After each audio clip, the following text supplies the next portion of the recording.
Hello दोस्तों, आज हम राज्य व्यवस्था के कुछ विशेष क्वेश्चंस करने जा रहे हैं जो बार बार एग्जाम में पूछे गए हैं और पूछे जाते रहे हैं, आगे भी पूछे जाते रहेंगे। आप इनको ध्यान से देखिए और करने की कोशिश कीजिए। ठीक है दोस्तों, पहला क्वेश्चन है, निम्नलिखित में से किसको संविधान द्वारा मौलिक अधिकारों को लागू करने की शक्ति दी गई है? तो मौलिक अधिकारों को लागू कराने की शक्ति दी गई है सर्वोच्च न्यायालय और उच्च न्यायालय को।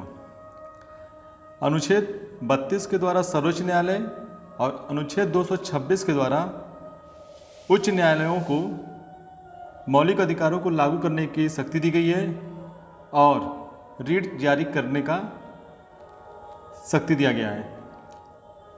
अनुच्छेद 32 के तहत 5 प्रकार के रीट सर्वोच्च न्यायालय जारी करता है, जिनमें बंदी प्रत्यक्षीकरण, प्रतिषेध, उत्प्रेषण, अधिकार प्रेक्षा और परमादेश शामिल हैं। ठीक है दोस्तों, अगले क्वेश्चन चलते हैं। निम्नलिखित वक्तव्यों को ध्यान से देखिए। किसी को राष्ट्रगीत गाने के लिए बाध्य नहीं किया जा सकता क्योंकि, ये क्वेश्चन ध्यान देखिए, क्योंकि इससे वाक्य और अभिव्यक्ति स्वतंत्रता के अधिकार का उल्लंघन होगा। इससे अंतःकरण की और धर्म के अबाध रूप से आचरण और प्रचार करने की स्वतंत्रता के अधिकार का उल्लंघन होगा। राष्ट्रीय गीत गाने के लिए किसी को बाध्य करने वाला कोई विधिक उपबंध नहीं है। दोस्तों, इसमें देखना है कि कौन सा सही है, 1 सही है, 2 सही है, 3 सही है या तीनों सही है। तो इसका आंसर होगा कि तीनों सही है। ठीक है दोस्तों, इसको ध्यान देखिएगा, बहुत अच्छा क्वेश्चन है। आगे बढ़ते हैं। भारतीय संविधान का कौन सा अनुच्छेद अल्पसंख्यकों को अपनी मनपसंद के शिक्षण संस्थानों को स्थापित एवं संचालित करने का अधिकार को संरक्षण प्रदान करता है? ये पीसीएस में पूछा गया है क्वेश्चन 97 में, उसके बाद ही पूछा गया है। ये आगे भी पूछा जाएगा क्योंकि फैक्चुअल क्वेश्चंस है, बार बार गलत होते हैं। तो इसका आंसर हो जाएगा डी, अनुच्छेद 30। अगले क्वेश्चन पे आते हैं। निम्नलिखित में से कौन सा एक मौलिक अधिकार नहीं है? मौलिक अधिकार नहीं है दोस्तों, जब देश स्वतंत्र हुआ तो उस समय जो ऑप्शन चारों दिए गए ABCD में, ये चारों मौलिक अधिकार थे।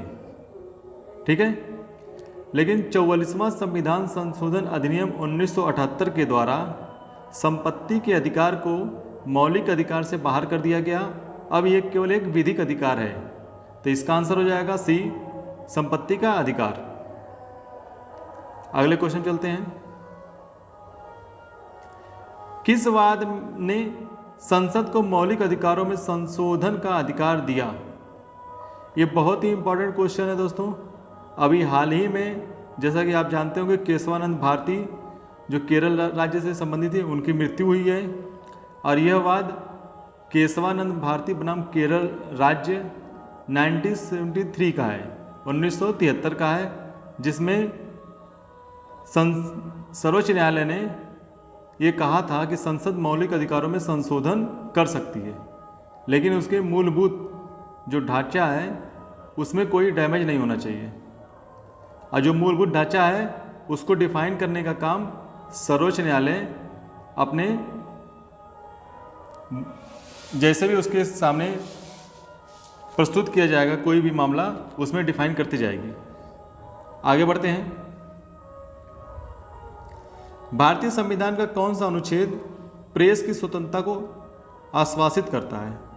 प्रेस की स्वतंत्रता है अनुच्छेद 19।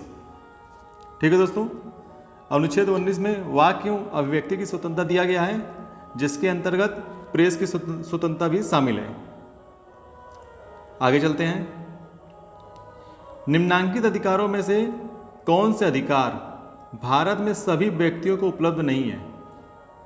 दोस्तों, संविधान में जो भी मूल अधिकार दिए गए हैं उसमें कुछ ऐसे मूल अधिकार हैं जो सभी व्यक्तियों को मिले हैं और कुछ अधिकार ऐसे हैं जो केवल भारतीय नागरिकों को प्राप्त है। तो जो सभी व्यक्तियों को मिले हैं उनमें अनुच्छेद 14, 21 या 32 जैसे कुछ अनुच्छेद शामिल हैं। तो इसका आंसर हो जाएगा भेदभाव के विरुद्ध अधिकार, देश भर में स्वतंत्र भ्रमण की स्वतंत्रता और चुनाव लड़ने का अधिकार, ये केवल भारतीय नागरिकों को मिला है, जबकि विधि के समझ समानता है ये सभी व्यक्तियों को उपलब्ध है। तो इसका आंसर 2, 3 और 4 हो जाएगा। ठीक है दोस्तों, अगले क्वेश्चन पे हम चलते हैं। ये क्वेश्चन बहुत ही अच्छा है, ध्यान से देखिएगा, इसको कर लीजिएगा। दोस्तों जितने भी क्वेश्चन हैं सब पीसीएस के लिए बहुत इंपॉर्टेंट है।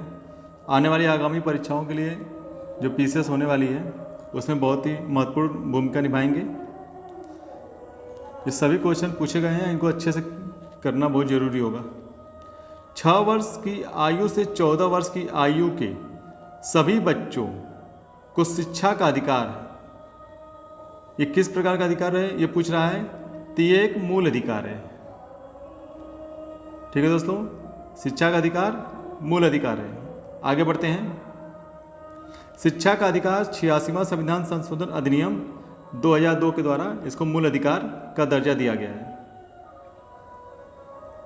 अगले क्वेश्चन पे आते हैं। डॉक्टर भीमराव अंबेडकर ने निम्न मौलिक अधिकारों में से किसे संविधान का हृदय एवं आत्मा कहा है?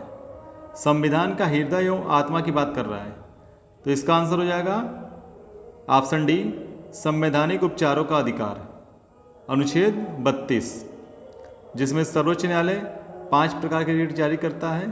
अभी मैंने बताया था ना, बंदी प्रत्यक्षीकरण, प्रतिषेध, उत्प्रेषण, अधिकार प्रेक्षा और परमादेश, ये 5 प्रकार के रिट सर्वोच्च न्यायालय जारी करता है। ठीक है दोस्तों, अगले क्वेश्चन पे आते हैं। ये क्वेश्चन पीसीएस में 2004 में पूछा था। आगे बढ़ते हैं। निम्न में से कौन मूल अधिकार के अंतर्गत नहीं आता है? मूल अधिकार में नहीं है। अभी ये क्वेश्चन दोबारा आ रहा है। ये क्वेश्चन बहुत ही फेवरेट है, बार बार पूछता है, जैसा कि आप देख रहे हैं। तो इसका आंसर हो जाएगा सी, संपत्ति का अधिकार। संपत्ति का अधिकार 44वें संविधान संशोधन अधिनियम 1978 के द्वारा मूल अधिकार से बाहर करके इसको एक विधिक अधिकार बना दिया गया है। यह भी पूछ सकता है कि कौन सा संविधान संशोधन था और कब लाया गया था। तो 44वां संविधान संशोधन अधिनियम 1978, 1978। अगले क्वेश्चन पे आते हैं। भारतीय संविधान निम्न में से कौन सा अधिकार प्रदान नहीं करता? कौन सा अधिकार प्रदान नहीं करता? दोस्तों ये आसान क्वेश्चन है, आप देख ही सकते हैं।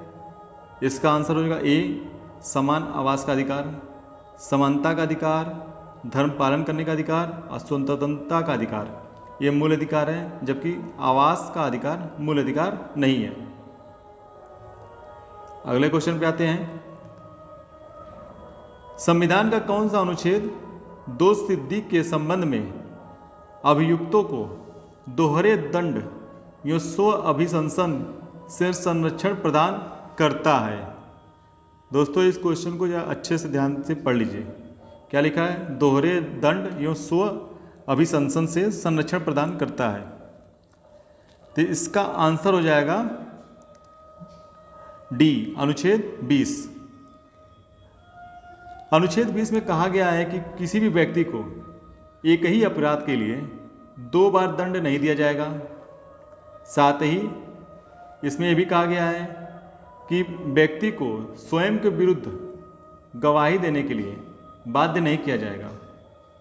और इसमें तीसरा है कि व्यक्ति को गिरफ्तारी का कारण और गिरफ्तारी के 24 घंटे के अंदर सक्षम मजिस्ट्रेट के सामने प्रस्तुत करना होगा। अगर कोई भी ऐसा क्षेत्र है जहां से व्यक्ति गिरफ्तार हुआ है और वो क्षेत्र मजिस्ट्रेट के पास जाने में दूरी ज़्यादा है, तो जो बीच का समय लगेगा वो इसमें नहीं जोड़ा जाता है। ठीक है दोस्तों, यानी कि 24 घंटे के अंदर मजिस्ट्रेट के समझ प्रस्तुत करना है, लेकिन इसमें जो परिवहन का समय लगेगा वो इसमें शामिल नहीं है।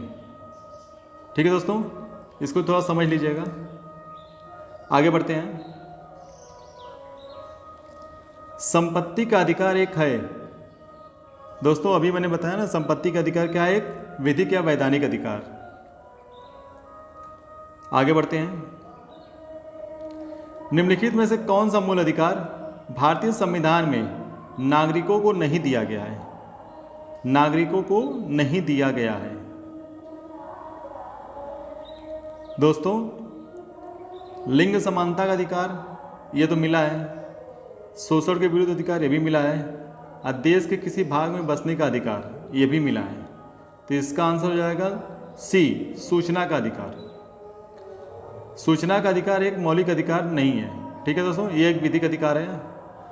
हाँ, सर्वोच्च न्यायालय ने अपने कुछ विचार रखे हैं कि इसकी ये मौलिक अधिकार के समान ही है, लेकिन ये अभी भी विधिक अधिकार है, क्योंकि सर्वोच्च न्यायालय का मानना है कि सूचना का अधिकार मौलिक अधिकार का रूप ले चुका है, ऐसे मौलिक अधिकार ही माना जाना चाहिए।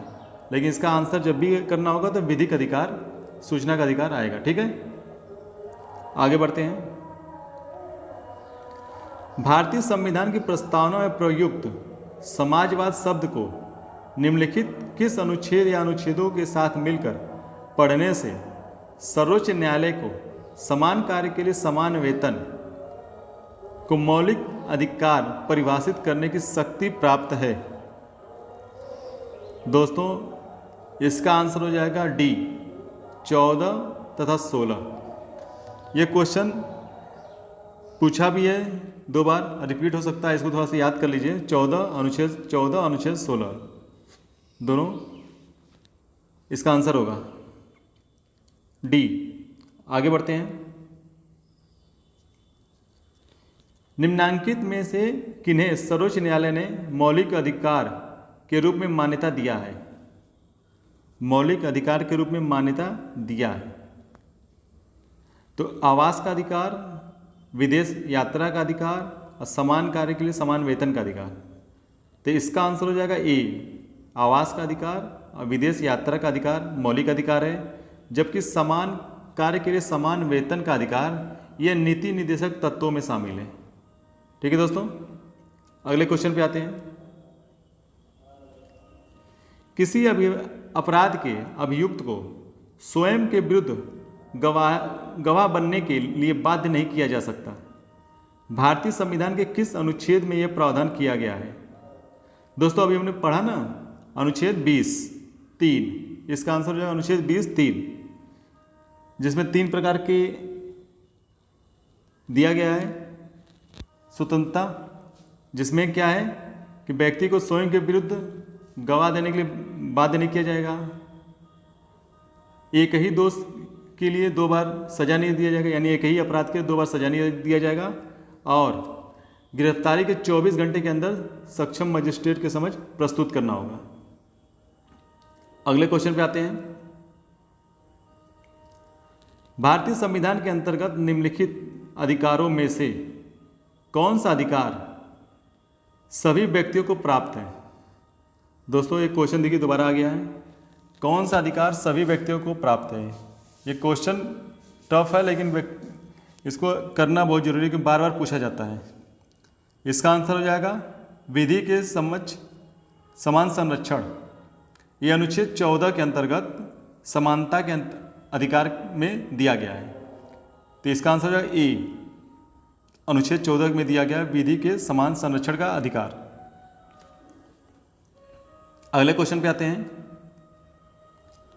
भारतीय संविधान मान्यता देता है धार्मिक अल्पसंख्यकों का, भाषाई अल्पसंख्यकों का, या धार्मिक और भाषाई दोनों का, या धार्मिक भाषाई निर्जातीय का? तो इसका आंसर हो जाएगा सी, धार्मिक और भाषाई अल्पसंख्यकों का। ठीक है दोस्तों, आगे बढ़ते हैं। ये क्वेश्चन बहुत इंपॉर्टेंट है दोस्तों, इसको ध्यान देखिएगा। लोग इसमें डी कर देते हैं, धार्मिक भाषा निर्जातीय अल्पसंख्यकों को। इसका आंसर जबकि ये नहीं होगा, इसका सी, धार्मिक और भाषाई अल्पसंख्यकों को।